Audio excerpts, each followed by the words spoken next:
30 jeunes pendant un mois, il me faut des moyens, ne serait-ce que pour les nourrir pendant une fois par jour.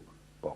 Manquant de moyens, là aussi, on est un peu handicapé, pénalisé. Bon. L'Église est armée de bonne volonté, mais manque de moyens pour vraiment répondre à sa tâche.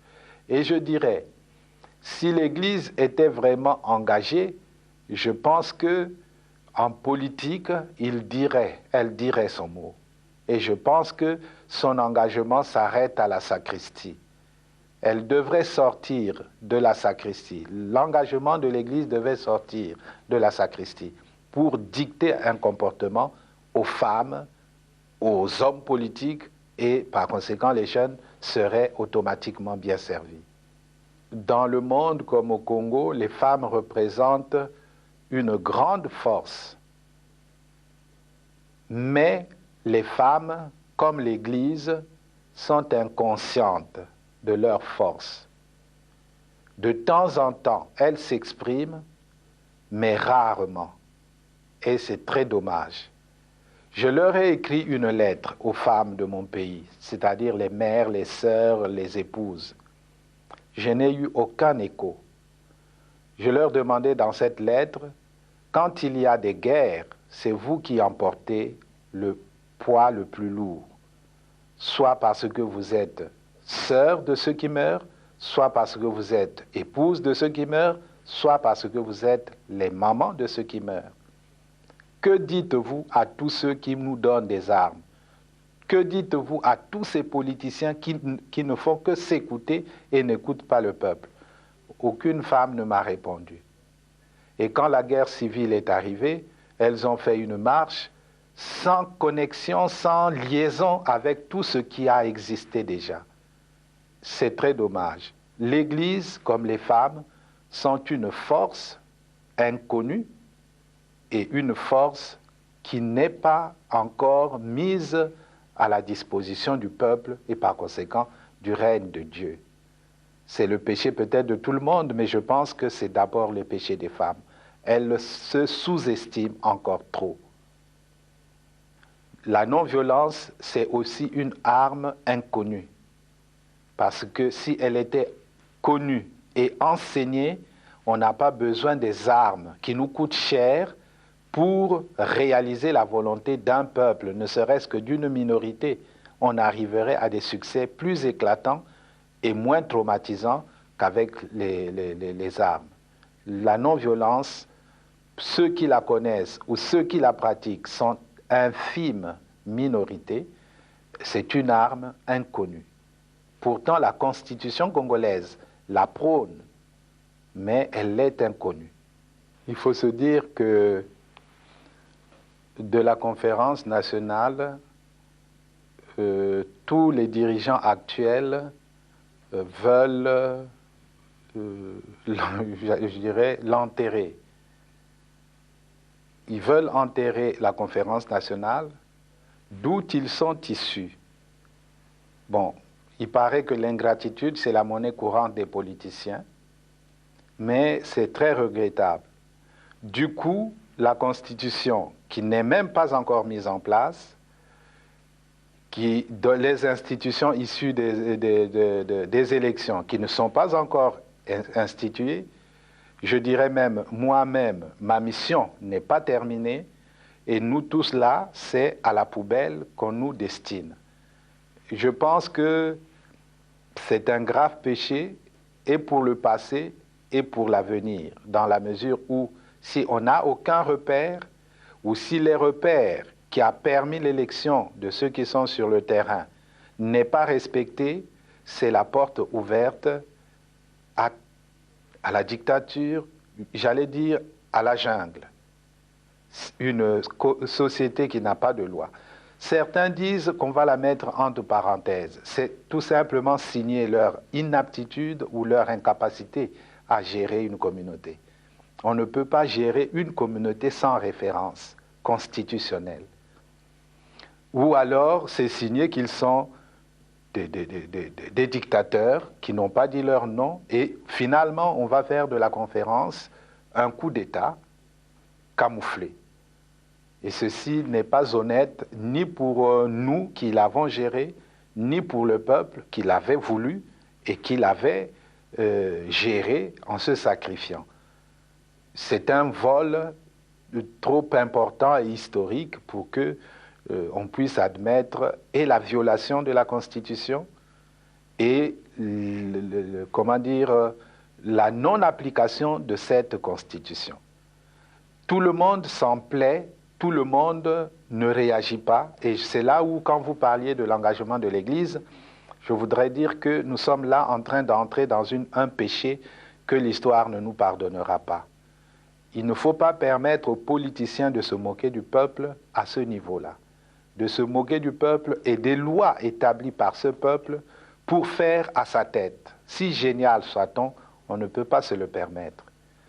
Aujourd'hui, par exemple, on devrait préparer les élections. Malheureusement, personne n'en parle. Nous n'avons pas les moyens. Et c'est là où, s'il y avait une force internationale ou des amis internationaux, ils devaient nous aider déjà, aujourd'hui, à préparer et à faire le recensement. Un recensement qui soit d'ailleurs, en dehors des élections, utile pour la gestion de ce peuple, qui ne se connaît pas combien ils sont, quel âge est majoritaire, etc. C'est un instrument de gestion dont nous avons besoin et que l'extérieur, comme la France, pourquoi pas, peut nous aider à faire le recensement d'une population qui ne dépasse pas 5 millions avec les méthodes scientifiques et qui peut nous aider à gérer les jeunes ou la jeunesse. Là aussi, l'Église ou les religions, si elles ne se prononcent pas, nous faisons là un péché d'omission qui est très grave pour nous les pasteurs. Quand on se tait pour ne pas dire la vérité parce que la vérité peut nous coûter cher, c'est très grave. Et pour ma part, je ne pense pas respecter la majorité dans ce cas-là. Je pense que ma conscience et, j'allais dire, la mission qu'on m'a donnée me condamnera à parler. Peut-être qu'on me tuera, mais je n'en sais pas. Il faudrait qu'on dise que le recensement, c'est cette saison, que les pouvoirs publics et ceux qui nous aiment à l'extérieur doivent nous aider à faire calmement le recensement. C'est un moyen de gestion dont nous avons besoin pour respecter les réalités nationales et surtout notre jeunesse. Si nous avons des amis, ils doivent maintenant nous aider dans la paix sans que ce soit en 5e vitesse pour cafouiller un recensement qui sera dommageable toute une décade. Je parlais des amis extérieurs. Je regrette que, à la fin de la conférence, tout ce que j'avais dit avait été refusé par les politiciens en place. Et malheureusement, quand on a fait appel aux magistrats extérieurs, ils n'ont pas reconnu leur incompétence à légiférer sur les choses nationales dans un État souverain. Ils s'en sont mêlés et même ils sont partis sans donner les conclusions. Je pense là que la communauté internationale nous a offensés en piétinant la souveraineté d'une nation sous prétexte de je ne sais pas quoi. Et quand on est surtout des grands juristes, venir organiser des élections sans en donner les résultats ou les donner à l'extérieur, c'est vraiment se moquer d'un peuple. Et personnellement, je m'en suis senti très offensé. Qu'on se moque d'un peuple d'une manière ou d'une autre, mais venir sur son territoire, bafouer la souveraineté parce que les complices nationaux l'ont demandé, ça, je ne le pardonnerai pas, surtout que l'extérieur a les moyens de respecter la dignité humaine, même des faibles. Et d'un petit pays comme le nôtre, ça ne leur coûtait pas de nous aider à gérer dans la vérité. Là aussi, on a parlé de pardon, d'amour, mais les politiciens n'aiment pas la vérité. Et là aussi, c'est une vérité, c'est une valeur évangélique, malheureusement, non appréciée par les politiciens. Il faudrait les évangéliser pour qu'ils aiment la vérité, puisque grâce à la vérité, on peut diriger, on peut gérer un peuple. L'unité nationale, non pas j'y crois, mais c'est un défi. Où la nation existera, ou elle n'existera pas. Dans la mesure aussi où aucune ethnie ou aucun peuple ne peut à lui seul constituer une nation. Et d'ailleurs, une nation qui se respecte a nécessairement des diversités. Il n'y a d'homogénéité nulle part dans une nation. Ou bien le Congo existera, c'est-à-dire uni, ou il n'existera pas. Et tous ceux qui s'appuient sur leurs ethnies pour être des chefs, ce sont des criminels. Ils ne se disent pas tels, mais l'histoire le leur dira. Ce sont des criminels. Et tous les partis qui ne sont que dans leur région devaient être supprimés au nom même de la nation, au nom même de l'intérêt national. Là aussi, quand je le dirai ou quand j'en parle, personne ne m'écoute, mais c'est très dommage, l'histoire le prouvera. Comme je viens de dire, j'ai écrit une lettre aux femmes. Aucune femme ne m'a répondu. Dans cette lettre, je disais, si pour épargner le sang au pays, je posais la candidature pour être président, qu'est-ce que vous penseriez? Puisque nous avons connu déjà des morts dans ce pays. Pour éviter les futures morts, si je deviens président, vous les femmes, en qui j'ai confiance, qu'en dites-vous? Que pensez-vous? Silence. Et quand j'ai fait après des interviews particulières, ceux qui prient, c'est-à-dire les religieuses, toutes étaient catégoriques. Pas du tout, pas du tout, pas du tout. Je dis, mais dans le cas de Jésus, et méditez un peu sur Marie au pied de la croix. Marie au pied de la croix, qu'est-ce qu'il faisait? Pourtant, c'est son fils qui était en train de mourir pour le salut du monde. Qu'a-t-il fait? Et si vous, il vous était donné de donner votre évêque, que votre évêque meure pour épargner tous ces jeunes, pour épargner la nation, qu'est-ce que vous diriez? Personne. Bon, je ne pouvais pas prétendre que j'étais le plus savant ou le plus saint pour avoir une mission toute seule.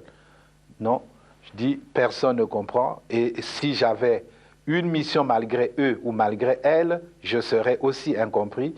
Ce n'est pas la peine. Donc, comment réveiller la conscience? Et il est temps que ces consciences soient réveillées. Je ne sais pas si vous, de l'extérieur, c'est là aussi où la mission est parfois utile, qu'elle soit exercée par les gens qui sont du dehors et non pas ceux qui sont du dedans.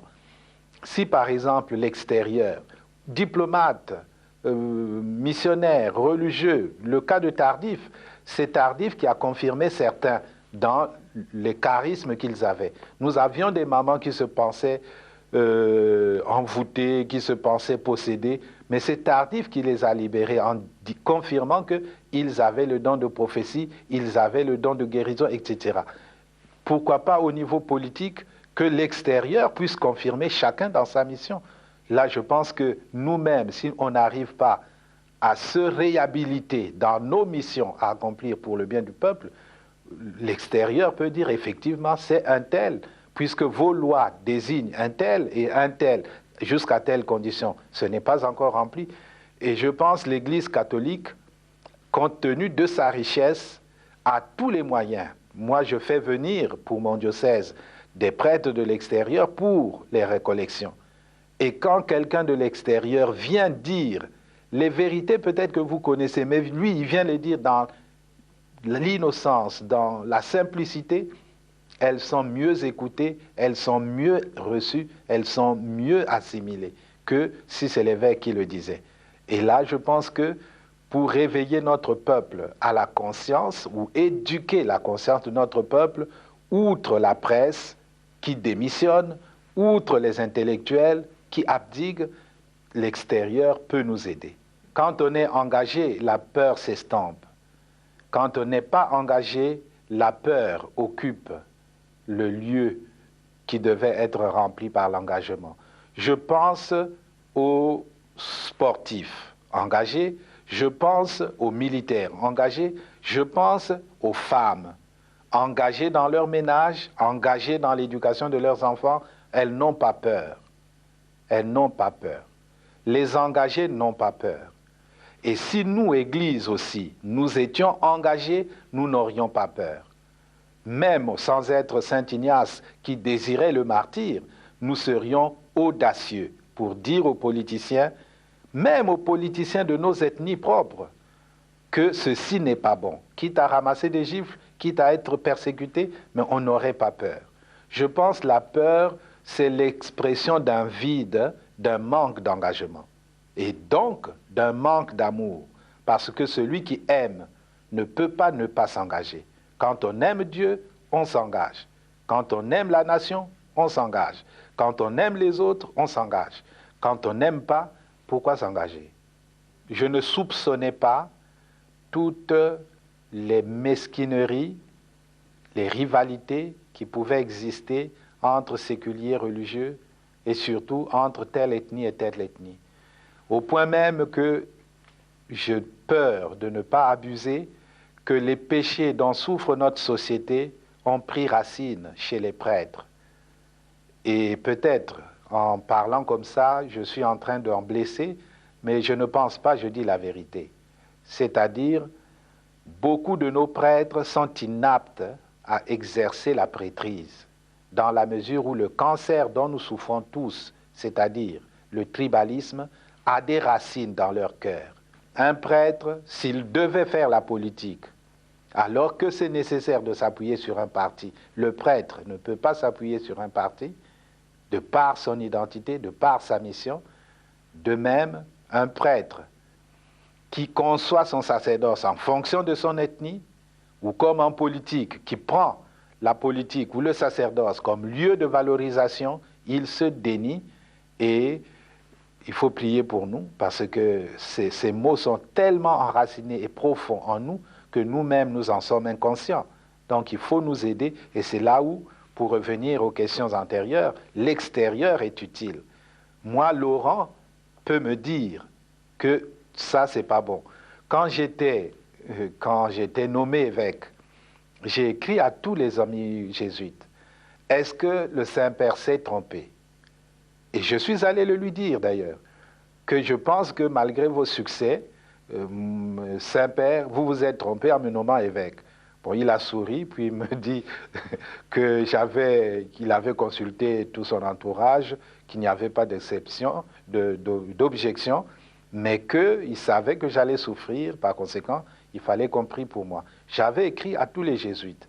C'est peut-être une erreur que je sois évêque, ou c'est peut-être une usurpation de ma part. Ce sont les autres qui m'ont dit non, c'est ta vocation, c'est ta mission, il faut l'accepter, il faut porter la croix.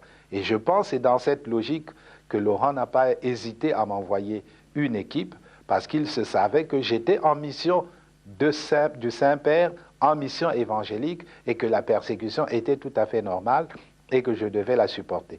Dans les groupes de prière, beaucoup savent que tel leader, ce n'est pas un envoyé de Dieu. Tel leader, il ne parle pas pour unir le peuple. Ils le savent dans les groupes de prière parce qu'ils ont des dons, comme nous l'avait confirmé le Père Tardif. Beaucoup ont des dons de prophétie, de voyance, etc., etc. Ils n'ont pas le courage de le dire. C'est ça le grand péché de ceux qui prient et surtout des prédicateurs. Ils n'ont pas le courage de dire ce que Dieu leur dit. Quitte à ce qu'on soit persécuté, ce n'est pas qu'on ait la vocation de la persécution, mais la parole de Dieu, il faut la dire. On n'a pas ce courage. Deuxième handicap, beaucoup de ceux qui ont prié, excusez-moi de dire cette révélation, ont dit que j'étais, disons, l'élu. Il fallait que je fasse ma mission. Ce sont seulement les sectes qui ont eu ce courage de venir me dire « Tu es en bonne position, c'est Dieu qui t'a appelé. » Mais Dieu sait si je guidais le renouveau. Et tous ceux du renouveau, surtout ceux qui n'étaient pas de mon ethnie, ne m'ont rien dit. Et ceux au parti duquel